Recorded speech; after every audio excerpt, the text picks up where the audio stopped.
हज़रत अली फरमाने लगे, मेरी 5 बातें याद कर लो। और फरमाने लगे, ऊँटों पर बैठकर भी तलाश करने निकलोगे ना, तो ये बातें तुम्हें कहीं नहीं मिलेंगी। पहली बात याद रखना कि बंदे को उम्मीद सिर्फ़ अपने रब से रखनी चाहिए। और दूसरी बात बयान करते हैं, फरमाते हैं अपने गुनाहों से डरा करो। और तीसरा मौला अली शेर खुदा ने फरमाया, अगर तुम जाहिल हो ना, तो इल्म के बारे में सवाल करने से कभी ना शर्माना, पूछ लेना, फ़ायदा होगा। चौथी बात अरशाद फरमाते हैं, ये उलमा के लिए है।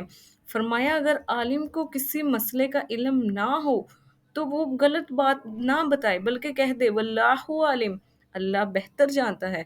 पाँचवीं बात, हज़रत अली शेर खुदा अरशाद फरमाते हैं, याद रखना, ईमान में सब्र की वही हैसियत है, जो जिस्म में सर की हैसियत है।